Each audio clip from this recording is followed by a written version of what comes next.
At Val Verde Unified School District, we are invested in ensuring that every scholar is future ready. We have implemented so many exciting initiatives this year. We have made early literacy a goal for all of our scholars, adopted a new ELA curriculum, and started conceptual math as well as NGSS implementation. Moving forward with our MTSS model, we want to build on the system of supports that are provided for our scholars throughout their day in all content areas. This approach has provided us with the opportunity to stop, drop, and UA. The stop, drop, and UA concept was ignited through the belief that all students need to be provided instruction at their targeted areas. Once the teacher provides first best instruction and observes a need to intervene with several students, this flexible UA approach can be utilized quickly and effectively.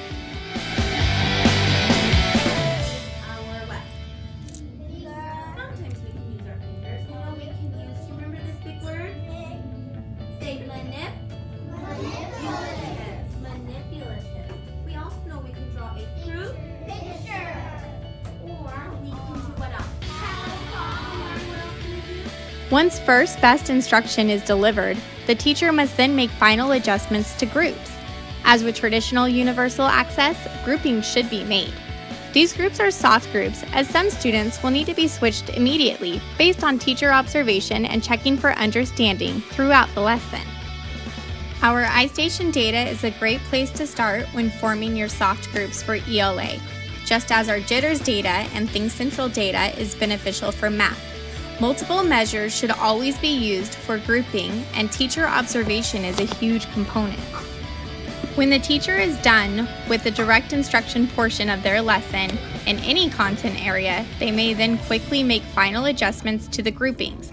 If the teacher wishes to provide the stop and drop approach by utilizing our 1-to-1 ratio with technology, then a list of must-dos and may-dos is needed. As with anything in the classroom, it is imperative that the teacher review classroom procedures and norms before continuing with the UA process.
The final step in the stop, drop, and UA process is delivering the intervention, or in some cases, enrichment, to the small group of students who were strategically pulled to receive the support. During this time, any misunderstandings about the concept can be addressed immediately, while the lesson is fresh for both the scholar and the teacher. The teacher can then determine the best way to reteach this concept to the small group using research-based techniques. While this small group support is taking place, the other scholars are receiving strategic support through the use of technology, or while they build their capacity in the 4 C's through collaboration rotations. Now let's hear from the teachers who have been implementing this concept in their classrooms since August. It's implemented usually daily for math. It's very stop-drop in UA, and it's for those students that haven't quite grasped the concept. So the other kids are working on differentiated activities where I'm able to have that time to work with students. Well, we have a structured 30 minutes of UA time, but I try to do it as often as possible because I feel like if there are certain students that aren't getting a particular concept, a certain group of students, it's important that we sort of stop there. Each individual student can work at their particular level and I just sort of either reteach or just introduce the concepts in new ways. So it doesn't have to always be that 30-minute block of time. It can happen throughout the day and in multiple subjects, not just in UA but in math as well. And sometimes if I need it in social studies, while the kids are working on another skill, I can pull a group and we can work on that.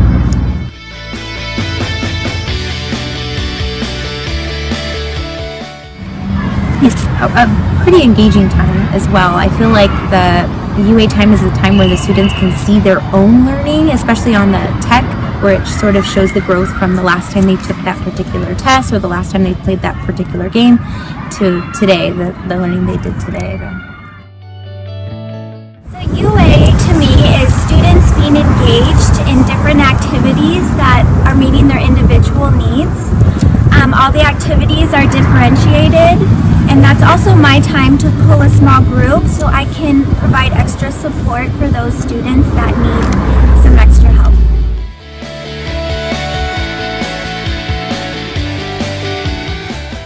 Our groups are constantly changing. I group my students based on multiple measures, I guess you could say. So the iStation data is tremendously helpful.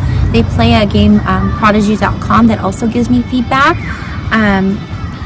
Just through teacher observation, I'm able to group them. The way that I have it set up, my students, their particular reading groups, my students are numbered. So I'm able just to move the numbers to different groups based on the skill that I need to teach them for that day. So an alligator from yesterday might not be an alligator from today. So when I call the alligator group, for example, the kids will look over to see, am I an alligator or am I something else? The benefits of immediate intervention are abundantly clear.